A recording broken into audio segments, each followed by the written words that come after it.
Hi team, welcome to our Ministry Bite, a bite-sized boost to our growth personally and together. Today, we will look at one of our ministry philosophy, presence over performance. In 1 Samuel 4, the Bible opens up to the Israelites going out to fight against their arch-nemesis, the Philistines. It's a rather tragic story. The Israelites lost the battle. When they returned to camp, the elders shook their fists at God for bringing such defeat on them.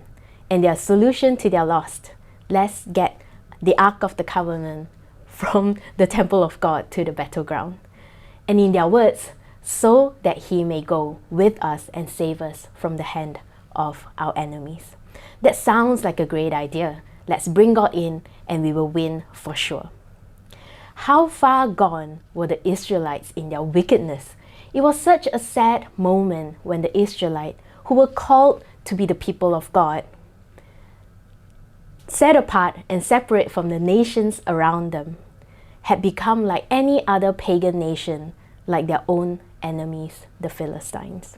They treated the presence of God, in this case the Ark of the Covenant, like a trophy or a lucky charm. The Israelites got it right in knowing the mighty power of God. But how wrong they are about everything else.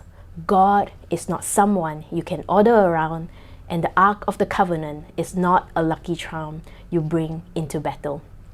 And if we read on, we would see that the Israelites' foolishness paired with the Philistines' understanding of the power of God and rightly fears it, the Israelite lost the battle and the Ark of the Covenant has fallen into the hands of the enemy.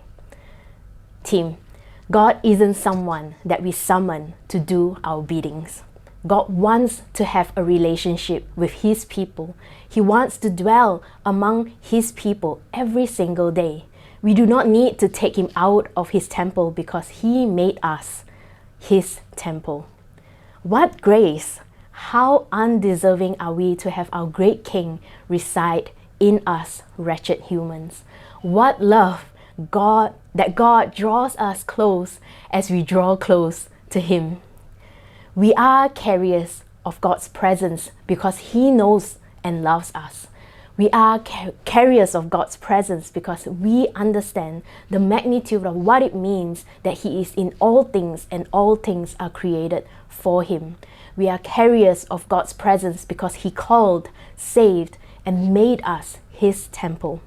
He loved us so we can love Him and His church evermore, and that should spill into everyday work and roster. G.K. Bill, a biblical scholar and professor, wrote this in his book, God Dwells Amongst Us. It says, the life we find in God's presence is more than enough to overcome every challenge for the mission God has placed before us. However, life must clearly flow from God's presence into the needs of the nation, and the needs of the nation must drive us to drink more fully from the life found in God's presence. As servants of God who are called by name and dearly loved, I pray that our love for God is ever growing. We would be a people filled with His love, that we do not neglect reading His word, praying and being in communion with God above what we do or what He can do for us.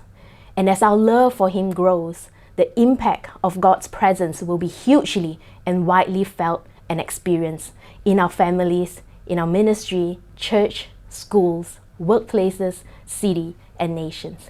May we drink from His river of life all the days of our lives. Thank you.